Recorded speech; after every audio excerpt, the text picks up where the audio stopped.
you've been thinking of quitting your corporate job in order to become your own boss, then hold up just a minute, because there's a right way to go about this and a wrong way to go about this, and you don't want to put your family at risk and your future at risk. And let's be honest, getting in an argument with spouses about these kind of things can really ruin it really fast. So what you're going to get in this video are the 3 M's of making it. I see it all the time with entrepreneurs that I work with. When they follow these 3 M's, their business launches strong, they're able to replace their corporate income, their family's happy, and they can move on with a greater future. If they ignore any of these or just half-heartedly accomplish any of these, then their business suffers, which really means they suffer, their family suffers, they might actually have to go pick back up in the corporate world. But that's not going to be you, because you can do all these. If you don't know who I am, my name is Matt Pinkarina. I also left the corporate world to become my own boss, to start my own business. And now I help you do the exact same thing and give you the exact path that I followed. So when it comes to making this leap into becoming your own business owner, the first thing that you need to do before quitting your job, and maybe even talking to your spouse seriously about this, is you need to consider the math of what it takes to become a business owner. And if you're even reasonably close to it, or you're beyond it, and you can take on a bigger business, we need to look at what is feasible based on our personal situation. So what you're about to see is what you need to consider with your finances when it comes to starting a business. The first thing you need to know is what's called your burn rate. This is simply how much cash is your household consuming on a monthly basis. And what I'd actually consider doing is breaking that down into your essential burn rate. We're going to go ES for essential, and then your current burn rate. To illustrate this, let's say that you've got your core monthly bills over here, and they're going to be $5,000 per month, right? But then let's say that you like to do a lot of fun things, and your spouse likes to buy lots of cool stuff, or your kids have a lot of cool stuff. And so let's say that your current burn rate is closer to $8,000 per month. Sorry, I'm writing at a weird angle there. This would be your essential burn rate. This would be your current burn rate. It's important to know this, because this is how you keep yourself from getting into trouble. So remember this, because this is going to come into play in just a moment. Because next, what we have is what I'm going to call your powder. And if you enjoy going out in the woods and playing with loud hole punchers, if you know what I mean, then you know that when it comes to a casing, it has what's called a primer, and then it also has the regular powder. In this case, in order to launch your business, we need to take what you have in total savings. So we're going to say this is all of your savings, right? All the money that you've been socking away. This can also mean things like 401k, right? I'm sure if you've been diligent about retirement, you probably have a very substantial amount in your 401k. And not only this can also be your home equity, right? You have an asset, you can leverage a line of credit on it at a very low interest rate, depends on how the economy is doing, but you can use that as well. And so what you're looking at here is all the powder that you can burn. And where a lot of new entrepreneurs make terrible mistakes with this is they look at all their assets and all the money they have, and they look at a business that's for sale, or they look at something they could start, and they start looking at the cost to start it. And they think, well, I have 200 grand in the bank. I could afford a loan for $1 million, 20% down, and just go for this thing, right? Or I could buy that $1 million business, or I could spend all my 200 grand right away. Well, not so fast. Because what you don't want to do is just blow all your powder right there at the beginning of the business. And the reason being is you have these expenses that are up here, right? You got your burn rate that's going on. So what I encourage you to do is to think backwards about this. Instead of thinking, how much can I spend right now on a business with everything that I have, I would start off with, how long do I have in order to make a business to work? Now, that's going to be a part of a conversation with your spouse. But let's say that you have $200,000, right? And let's say your burn rate, your core burn rate, is going to be $5,000 per month. That means that after 12 months, if you're living really lean, right now, we haven't considered the comfort scenario, but we're just going to go with the lean scenario here. If we're living really lean, then that means you need $60,000 per year in order to get your business going. And it's really within 12 months, you should absolutely be replacing your income by that 12th month with the business that you start. So now what does that leave? We have our $200,000 minus our 60, which leaves us $140,000. Now, again, do you want to go spend all $140,000 launching a business? Maybe you want to keep some in savings as backup, right? Maybe you want to have a little bit of comfort in your lifestyle while doing it. But this allows you to take the stress off when starting into the business world. So let's say you're going to hold 40K of that back for yourself, extra reserves, fun stuff, whatever, right? Your wife wants to buy some nice stuff, new car, whatever. You are going to put $100,000 into your venture, right? Of stepping out on your own. Congratulations to become your own boss.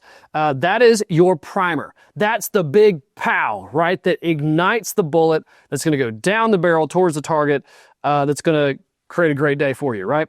Then your actual powder that you're burning is that 60K, right? That's what's taking care of everything, and if you have anything else that you want to spend. But this is floating you in the meantime. You got to consider what is going to start the business. Do you need to use all of that at the very beginning, right? And even this 100K can be used little bits at a time, almost like powder as well, but it's focused on the business. You just want to be sure that you have the proper funding in place. And this is actually something that we do with those that we work with here at the Assett franchise. We help them analyze their financial scenario, if this is an opportunity that they can afford, if this is one where it makes sense for them, and we help them go through it, because that's what we do. We help people become business owners for the first time. Now, what's the second M? And I actually about put this one first, because knowing my wife and how she operates, it's always good to have my ducks in a row a little bit before bringing something to her.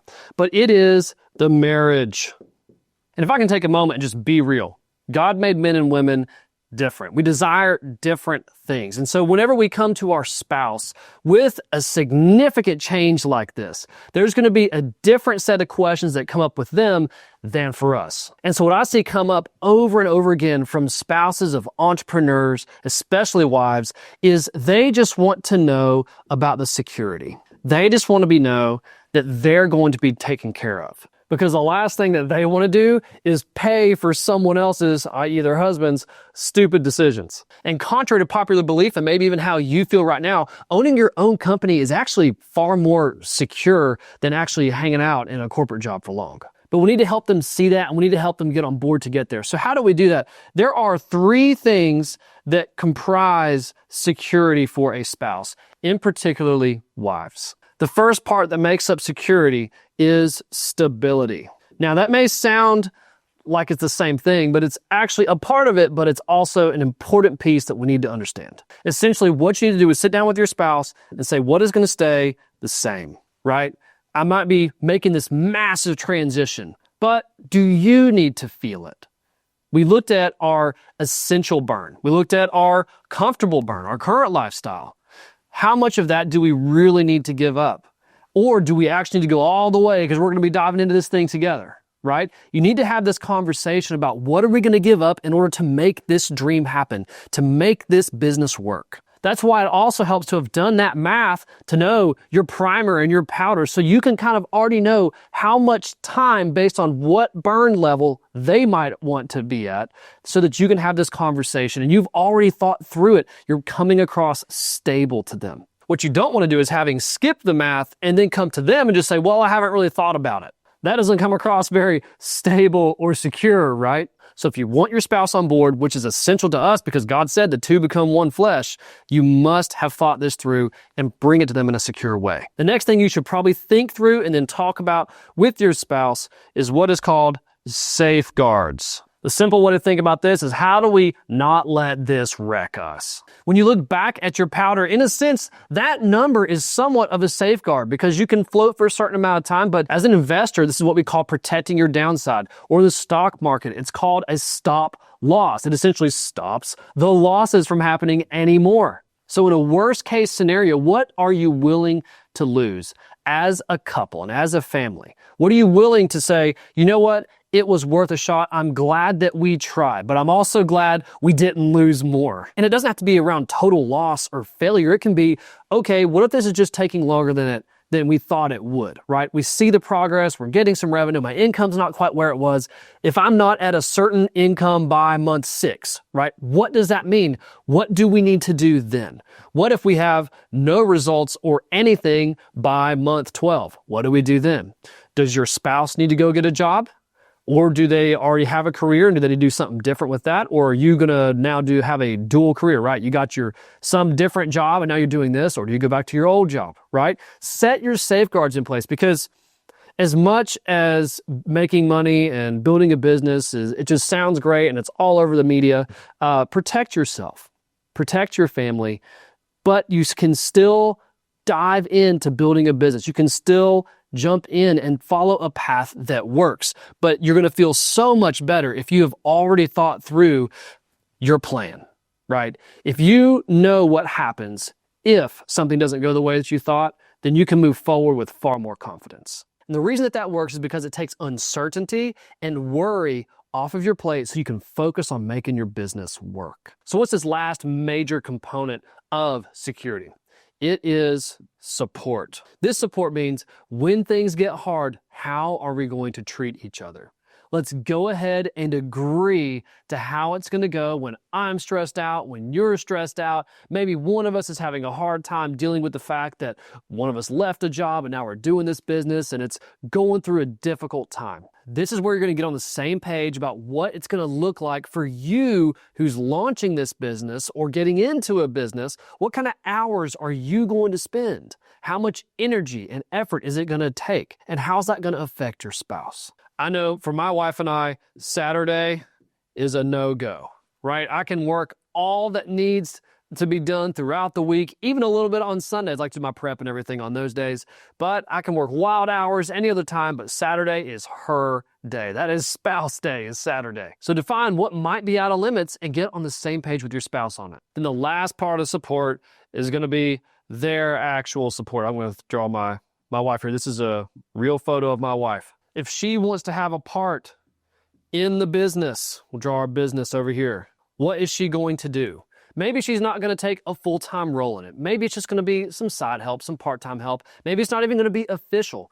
For my wife, she loves to stay at home with the kids, but she's completely open after doing the homeschooling and doing whatever they do in their day. She's completely open to taking on some passive admin tasks and just helping with the back office a little bit. So now's the time to get on the same page with this. And I guarantee you, if you go through the stability, the safeguards, and the support, your spouse is going to feel secure and they're going to be on board with you for launching a business. And if you do go through this and for some reason they're not on board, then revisit and ask them what's missing, what would help them feel better about doing this. Now, on to the final M.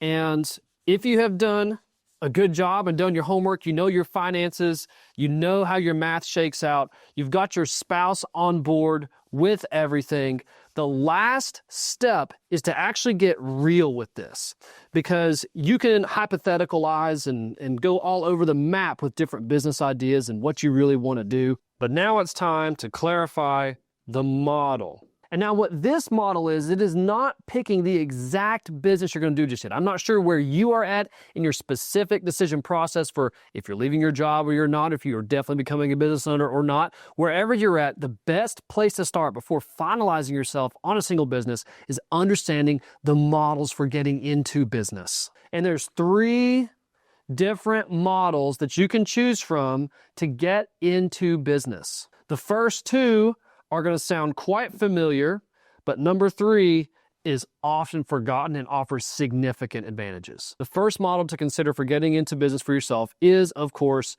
starting one from complete scratch. This is the one with the highest level of uncertainty and is extremely complex as well if you're not familiar with how to build a business. Your second option is going to be to buy a business. When it comes to buying an existing business, yes, you get cash flow right away. Unlike whenever you start, you got nothing, right? You lost your corporate income, or maybe you're trying to dual it, however you go about it. But whenever you buy a business, you typically need to step in full time and you got that cash flow you're walking into. However, the level of uncertainty is still very high, almost as high as starting, because why is that business for sale?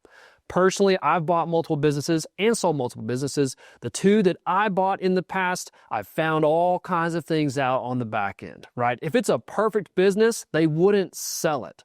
If it didn't have problems in it, they would keep the passive income for themselves, I promise. So it's not a bad idea to consider buying an existing business. The only thing that you have to be ready for is tackling business problems. So if you're going to become a first-time business owner, starting and buying can be quite challenging. And that leads us to the third option, which is called franchising. Franchising requires more of an investment than just starting from zero, but it's not nearly as excessive as buying an existing business. It gives you an already built brand, a complete playbook, everything that already works. All that you do is just follow the instructions, and it gives you support and expertise as well. Now, similar to starting a business, you're not going to inherit someone else's problems, right? You're starting fresh, which means you start from somewhat of a zero. But with franchising, you have an entire brand behind you that is incentivized to get you successful. And so without diving into a 4-hour segment on each of these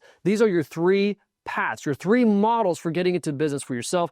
Personally, this is why I decided to franchise the exact business that made me successful. It's called the Assett franchise. You can check it out in the links down below. And if you want to see if you're ready to own a business just yet, then take our readiness assessment that you can also find in the links down below. And so there you have it. As long as you follow the 3 M's of making it, you're going to do just that. You're going to be able to transition from your corporate career, whether you've been a salesperson or if you've been in management or doing something else, you're going to be able to jump in and become your own boss. Follow the 3 M's of making it, and you just might find out just how awesome it is to be a business owner. Thanks so much for watching. And again, my name is Matt Pinkarena. I was also in your place at one point, jumped into the entrepreneurial world, learned a lot of lessons, made a lot of mistakes, and now I make content like this to help you avoid a lot of those mistakes that I made and actually get on the path a lot faster than I did. And that's why we franchised and copied and pasted my model that you can follow as well. If you want to learn more about that, check it out in the links down below.